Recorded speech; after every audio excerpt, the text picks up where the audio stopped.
السلام علیکم، آپ دیکھ رہے ہیں ویژن پوائنٹ، میں ہوں سارا خان۔ ناظرین، اس وقت آپ دیکھتے ہیں کہ پاکستان جو ہائیڈرا ہیڈڈ تھریٹس اور چیلنجز کا سامنا کر رہا ہے، اس میں سے آپ یہ بھی دیکھتے ہیں کہ ایک تو افغانستان کی جانب سے پاکستان کے اندر دہشت گردی کو جو ایکسپورٹ کرنے کا ٹرینڈ ہم نے اسلام آباد کے اندر ایک بدترین ایک خودکش دھماکے کی فارم میں بھی دیکھ لیا، اور پھر اس کے بعد ہمیں جو واضح طور پر افغانستان کے ملوث ہونے کے شواہد بھی مل گئے۔ پھر ہم دیکھتے ہیں کہ بھارت کے اندر ایک سائملٹینیسلی ایک بیانیہ بنایا جاتا ہے، ایک باقاعدہ ایک میڈیا کیمپین ایریکٹ کی جاتی ہے کہ جس کے مطابق ایک دہشت گردی کو مسلمانوں سے جوڑنے کی کوشش کی جاتی ہے، اور پھر الٹیمیٹلی آپ کو پتہ ہے کہ پھر پاکستان کی طرف بھی معاملات لانے میں ان کو کوئی جو ہے وہ کبات محسوس نہیں ہوتی۔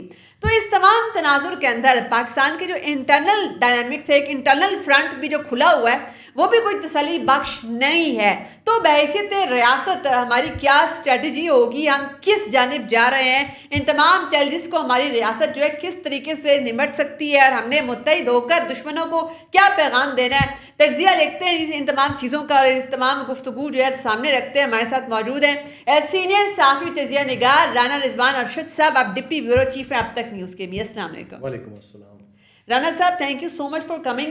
اور آپ نے یہ دیکھا کہ اس وقت جو ہے یہ جو جنگ ہے دہشت گردی کے خلاف، یہ وانا سے نکل کر اور بلوچستان کے پیریفرل ریجن سے نکل کر اب اس وقت کیپٹل اسلام آباد تک پہنچ چکی ہوئی ہے۔ اور اب آپ کیسے دیکھتے ہیں، کیا آئندہ آنے والے دنوں کے اندر آپ کو مزید اس قسم کی دہشت گرد کارروائیاں ہمارے میٹروپولیٹن سٹیز میں ہوتی نظر آ رہی ہیں؟ بسم اللہ الرحمن الرحیم۔ سب سے پہلے تو یہ ہے جی کہ یہ بڑی افسوس کی بات ہے، انتہائی دکھ کی بات ہے، اور جس طرح یہ اسلام آباد کچہری میں یہ قیمتی جانوں کا نقصان ہوا، بہت سارے لوگ جو ہیں وہ شدید زخمی ہوئے، اور یہ ایک ایسا حادثہ ہوا کہ پہلے بتایا جا رہا تھا کہ سلنڈر پھٹ گیا ہے، پھر بتایا جا رہا تھا کہ پتہ نہیں کیا کوئی گاڑی کا کوئی وہ دھماکہ ہو گیا ہے، پھر اس کے بعد پتہ چلا جی کہ خودکش دھماکہ ہے۔ تو یہ بڑی بدقسمتی ہے کہ یہ ہمارے اسلام آباد میں، وفاق میں، جو پاکستان کا دل ہے، پاکستان کا کیپٹل ہے، یہ دوبارہ سے یہ لہر آئی ہے۔ تو یہ ماضی میں بھی ہم نے یہ دہشت گردیاں دیکھی ہیں، یہ اس کچہری میں تیسری دفعہ یہ واقعہ ہو چکا ہے۔ 2007 میں ہوا، 2014 میں ہوا، اور اب یہ 2025 میں ہوا ہے، اور ماضی میں بھی بہت قیمتی جانوں کا نقصان ہوا، بہت بڑی دہشت گردی ہوئی، اس میں بہت قیمتی لوگ جو ہیں وہ گئے، اب بھی یہی ہوا ہے۔ تو یہ بڑی بدقسمتی ہے۔ اس کے پیچھے آپ دیکھیں، یہ جو ہم نے ایک سلسلہ شروع کیا ہے، بڑا اچھا سلسلہ شروع کیا ہے افغانیوں کو اپنے ملک واپس بھجوانے کا، اور ان کو ہم نے ٹائم دیا، گورنمنٹ آف پاکستان نے ان کو ٹائم دیا، انٹیریئر منسٹر نے ان کو ٹائم دیا کہ آپ کے پاس اتنا ٹائم ہے، اتنا آپ اپنی تیاری کریں، اپنا بندوبست کریں، اپنی چیزیں مائنڈ اپ کریں اور واپس جائیں۔ تو وہ یہ اس کا ریئیکشن ہے، یہ انہوں نے وہ واپس نہیں جانا چاہ رہا ہے، کیونکہ یہاں پہ ان کی لاٹیاں نکلی ہوئی ہیں، ان کی موجیں لگی ہوئی ہیں، اور اب وہ مطلب ان کو گورنمنٹ نے ٹف ٹائم دیا ہوا ہے۔ اس کا مطلب یہ ہوا رانا صاحب کہ ہم یہ بھی دیکھتے ہیں کہ یہ جو ہم نے سیکیورٹی فورسز نے بڑے سخت ترین آپریشن دہشت گردوں کے خلاف لانچ کیے، تقریباً 1700 سے زائد دہشت گرد تو جہنم واصل صرف اسی سال اب تک ہو چکے ہوئے ہیں، یہ اس کا ریئیکشن بھی ہے۔ بالکل اس کا بھی ریئیکشن ہے، اس کا یہ دیکھیں، وہ اسی ریئیکشن میں تو ہم نے لوگوں کو واپس بھیجنے کا کہا تھا، کیونکہ افغانستان جب بھی ہمارے ملک میں کچھ نہ کچھ ہوتا ہے تو اس کی دو جو ہے نا، ایک افغانستان سے اس کی جو ہے جا کے جڑیں ملتی ہیں، اور دوسرا مین جو ہمارا جو ازلی دشمن ہے انڈیا کی جو ہے وہ وہاں سے بھی یہ چیزیں نکلتی ہیں، تو وہ لوگ پیچھے وہ لوگ ہوتے ہیں۔ تو رانا صاحب، اچھا پھر ہم نے یہ بھی دیکھا کہ جیسے کہ مفتی مزاحم جیسا خطرناک ترین دہشت گرد ٹی ٹی پی کا نمبر سیکنڈ ان ہیرارکی، اس کو بھی ہم نے جہنم واصل اس سال کیا، اور دہشت گرد ٹھکانوں کے خلاف جو روزانہ کی بنیاد پر آئی بی اوز ہو رہے ہیں، تو اب دہشت گرد سافٹ ٹارگٹس ڈھونڈ رہے ہیں، چونکہ آپریشن کیپیسٹی ان کی ختم ہو چکی ہے، تو سافٹ ٹارگٹ اسکول ہو گئے، مدرسے ہو گئے۔ وانا کیڈٹ کالج میں آپ نے خود دیکھ لیا اے پی ایس 2.0 ریپیٹ کرنے کی کوشش ہوئی۔ وہ دیکھیں، وہ معصوم بچوں والا واقعہ اور بہت سارے واقعات ہیں۔ تو یہ دیکھیں جی، یہ اصل میں یہ بڑے درندے لوگ ہیں، یہ بڑے سنگ دل لوگ ہیں، یہ ان کا ٹارگٹ یہ ہوتا ہے کہ ہم معصوم بچے ہیں، بزرگ شہری ہیں، یا ایسے جو اجتماع ہیں ان میں یہ کیا جائے کہ میکسیمم نقصان ہو۔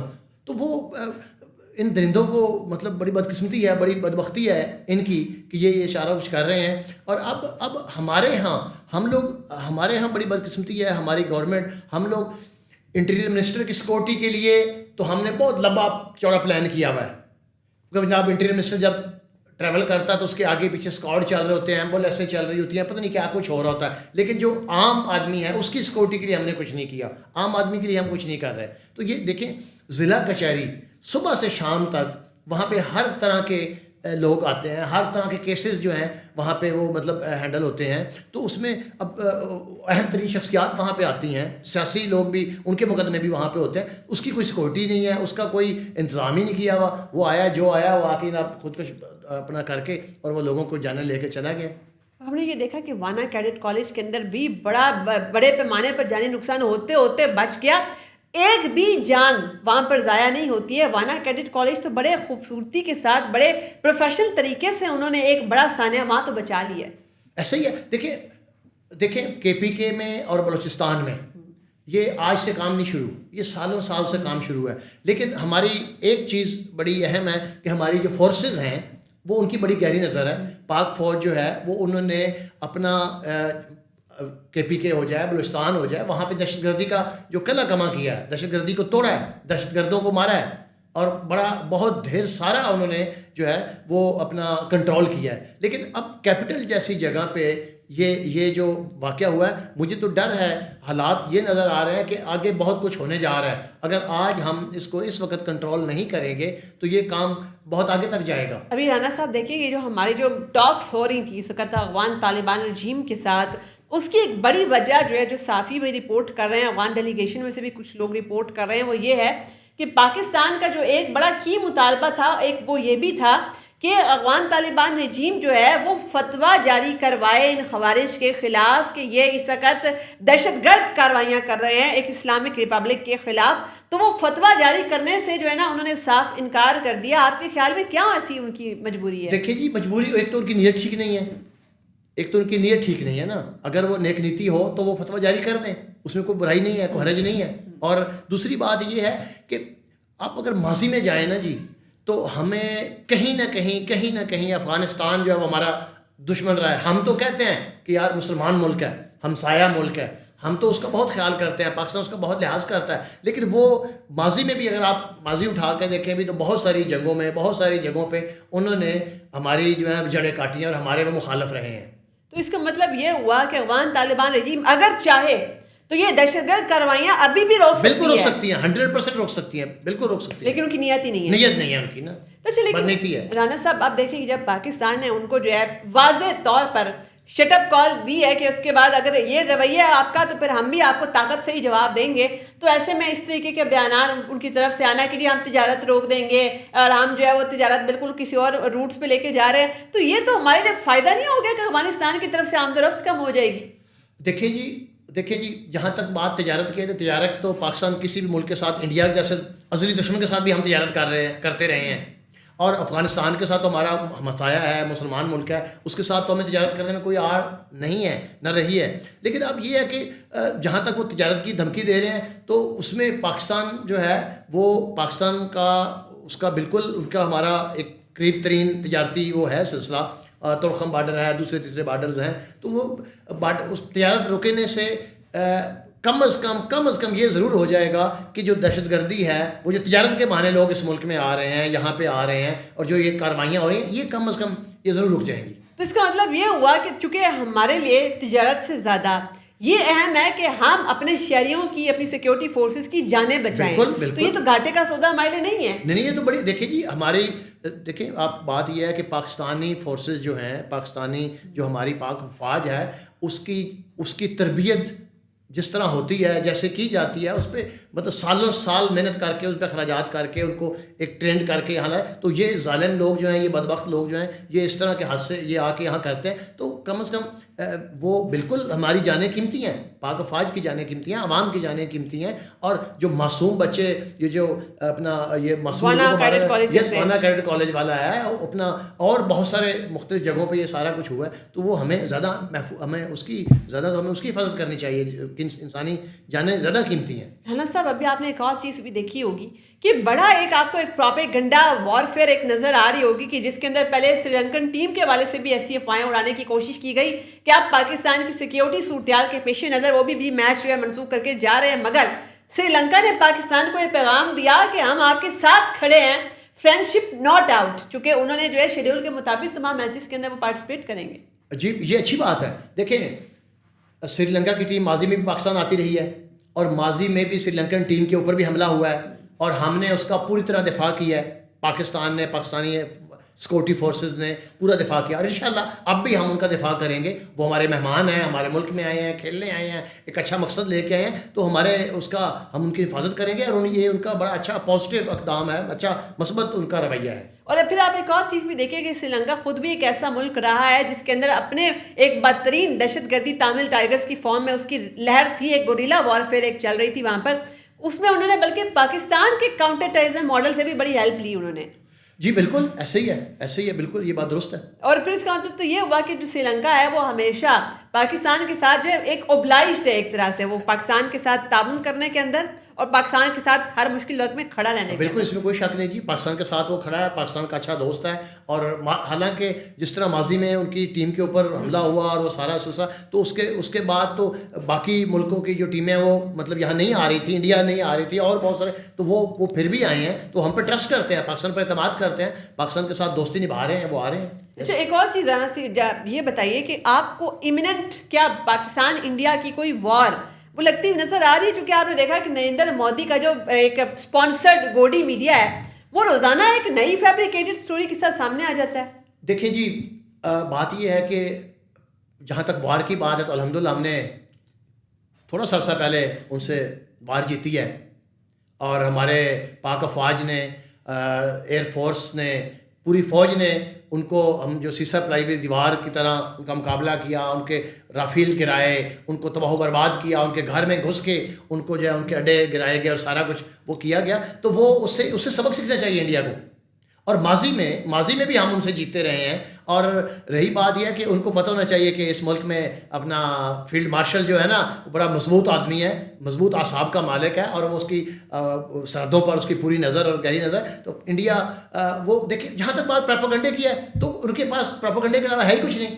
پراپوگنڈا ان کے میڈیا کے پاس، ان کے پاس پراپوگنڈے تو ہے، باقی تو وہ پاکستان سے ہمیشہ مار کھاتا رہا ہے. تو لیکن رانا صاحب پھر یہ بھی تو ایک بڑی تشویش کی بات ہے نا، جو کہ دنیا کو بھی اس کا نوٹس لینا چاہیے کہ اب انہوں نے فالس فلیگ کو اپنے جو ہے نیشنل سیکیورٹی ڈاکٹرائن کا حصہ بنا لیا ہے. آپ دیکھیں کہ پہلے نیو دہلی جو ریڈ فورٹ پہ پہلے دھماکہ ہوتا ہے، تمام ان کا میڈیا بھی بتاتا ہے، یعنی شاہدین بھی بتاتے ہیں کہ جی سلنڈر دھماکہ تھا. بعد میں پتہ چلتا ہے کہ جی وہ تو ایک کار میں بارودی مواد تھا. بارودی مواد کہاں سے آیا؟ بھارت کے اپنے اندر بن رہا تھا. تو یہ تو internal home grown security threat تھا، وہ جس کو خود اپنی ایجنسیاں ان کی ہینڈل نہیں کر سکیں اور بعد میں الزام جو ہے بیرونی قوتوں کو دے دیتے ہیں. دیکھیں جہاں تک بھارت کی بات ہے نا، بھارت نے اب آپ دیکھیں ماضی میں ہمیں، آپ بلوچستان چلے جائیں، وہاں سے جو مطلب دہشت گردی ہو رہی ہے اس کے پیچھے بھارت ہے، ان کے جاسوس پکڑے گئے. ٹھیک ہے جی. اس کے بعد اپنا پاکستان میں کہیں پہ بھی جہاں دہشت گردی ہوتی ہے پیچھے بھارت نکلتا ہے، جہاں پہ کوئی واقعہ ہوتا ہے پیچھے اس کی جو ہے تانے بانے جا کے بھارت سے ملتے ہیں. تو وہ بھارت تو ایک انٹرنیشنل دہشت گرد ہے، اس میں کوئی شک نہیں. اور رہی بات ان کے میڈیا کی جو ہم کر رہے تھے، تو میڈیا ان کا جو ہے وہ ان کے پاس صرف واویلا کرنے کے علاوہ اور کوئی ہے ہی نہیں ہے. اچھا تو ایک اور چیز بھی تو دیکھیں نا رانا صاحب کہ پہلے دہشت گردی کو جو ہے کچھ کشمیری ڈاکٹروں کے ساتھ جوڑا کہ جی ان کے پاس ایک ایکسپلوسیو دھماکہ خیز مواد یہ لوگ بنا رہے تھے. پھر اس کے بعد وہ چین ایک چلی، ایک سلسلہ چلا. اس کے بعد ہی کہیں اور سے اسمگلنگ ہوتا ہوا انہوں نے ایک بنگلہ دیش کا بھی ایک لنک نکال لیا اور ایک ٹرکیے کا بھی لنک نکال لیا. تو یہ جس لیول کے اوپر انویسٹیگیشن ان کی چل رہی ہے، دنیا میں کوئی ایسی مثال ہے کہ یہ ہر گھنٹے بعد انویسٹیگیشن میں نئی ایک چیز نکل رہی ہے؟ دیکھیں جب آپ کے پاس ایکچوئل کچھ نہیں ہوتا نا، تو آپ نے کوئی جواز بنانے ہوتے ہیں، بہانے ڈھونڈتے ہیں. تو یہ کوئی نہ کوئی جواز بنا، کوئی نہ کوئی نیا بہانہ ڈھونڈ، کسی نہ کسی کا وہ لگے رہتے ہیں اسی میں کہ وہ مطلب باقی تو کچھ کر نہیں پا رہا ہے. پاکستان نے ابھی یہ چند مہینے پہلے کی بات ہے، پاکستان نے ان کو ناکو چنے چبا دی ہیں. تو وہ اب ان سے یہ تو ہو نہیں سکتا، مقابلہ تو ہو نہیں سکتا. تو اب انہوں نے پھر سازشی کرنی ہے نا. اب یعنی کہ ڈائریکٹ پاکستان کے اوپر الزام لگانے سے اب بھی ڈر رہے ہیں وہ، ورنہ پہلے تو ایک گھنٹے کے اندر الزام لگ جاتا تھا. نہیں، وہ چند دن تھوڑے مہینے پہلے وہ ان کو سبق ملا ہے نا جی. اچھا رانا صاحب ایک اور چیز دیکھیں کہ ابھی پاکستان کے اگر انٹرنل فرنٹ کی بات کی جائے، آپ نے دیکھا کہ ایک KPK گورنمنٹ نے ایک جرگہ بلایا جس میں تمام سٹیک ہولڈرز جو ہیں وہ موجود تھے. تمام بڑا ایک اچھا آپٹکس ہے کہ بھئی تمام سیاسی جماعتیں اس میں موجود تھیں، مگر ایک جماعت، ایک دھڑا جو کہ اپنے آپ کو کہتا ہے کہ جی ہم جو ہے پشتونوں کے بڑے محافظ ہم آ گئے ہیں، پشتون تحفظ موومنٹ جو ہے اس کے لیڈران وہاں پر موجود تھے. وہ لیڈران نے جب پاکستانی اینتھم وہاں پر جو ہے وہ سنایا گیا تو انہوں نے کھڑے ہونے کی زحمت نہیں کی، انہوں نے پاکستانی اینتھم کی توہین کی. تو یہ کیا مقاصد ہیں ان لوگوں کے؟ دیکھیے جی، آپ یہیں سے دیکھ لیں کہ وہ کتنے محب وطن ہیں، کتنا پاکستان کے ساتھ وہ پیار کرتے ہیں. ان میں 2-4 لوگ بڑے اہم تھے، وہ حنیف پشتین، نور اللہ ترین، یہ لوگ بڑے اہم لوگ ہیں ان کے. لیکن آپ ان کی دیکھ لیں، ان کی حالت دیکھ لیں، ان کا مطلب وہ بغض دیکھ لیں، ان کے اندر کی منافقت دیکھ لیں کہ وہ اس کے احترام میں کھڑے نہیں ہوئے. ابھی ہم یہ شو کر رہے ہیں، ہمیں یہیں سے کوئی کسی موبائل پہ ترانہ بجتا ہے، ہم وہیں کھڑے ہو جائیں گے احترام میں. فلیگ ہمارے سامنے فلیگ آتا ہے، ہم سلوٹ ماریں گے. ٹھیک ہے جی. تو وہ ان کے اندر بغض ہے، منافقت ہے، تو وہ ظاہر ہے وہ نظر آ گئے. تو یہ تو پھر اس کا مطلب یہ ہوا کہ جو رائٹس بیسڈ موومنٹ نہیں ہے، کوئی اور ایجنڈا ہے. یس، ایجنڈا. ان کے یہ بھی تو کسی کے پہ رول پہ ہے، ان کے پیچھے بھی دیکھیں نا. اصل وہی ابھی ہم انڈیا کی اور بھارت کی ہم یہ جو باتیں کرتے ہیں، تو پیچھے کون ہے ان کے؟ اچھا، تو یہ بات پھر پشتونوں کو نظر آ رہی ہے نا، پاکستانی اینتھم کے ساتھ جو انہوں نے کیا ہے. یس. ان کو ایکسیپٹ کریں گے پشتون؟ اب سوال ہی پیدا نہیں ہوتا جی. یہ آپ بڑی ذمہ داری سے کہہ رہے ہیں. کیسے ہو سکتا ہے؟ کیسے ان کو مانا جا سکتا ہے؟ جو بندہ آپ کے قومی ترانے کے احترام میں کھڑا نہیں ہوتا، جو بندہ آپ کا فلیگ کو سلوٹ نہیں کرتا، وہ پاکستانی ہونے کا جو ہے وہ انہوں نے ثبوت نہیں دیا. انہوں نے تو اس کا مطلب یہ ہوگا کہ جو پاکستانی ہونے کا ثبوت نہیں دے رہا، اس کو کوئی حق نہیں پہنچتا کہ وہ پاکستان کی کسی بھی اکائی کے حوالے سے اس کی ریپرزنٹیشن کا دعویٰ کرے. بالکل ایسے، بالکل سے. رانا صاحب، اسی نوٹ کے ساتھ آج کی نشست کو کرتے ہیں. آپ کے وقت کا، کمپریہنسو انالیسس کا بہت بہت شکریہ. اجازت دیجیے. اللہ حافظ.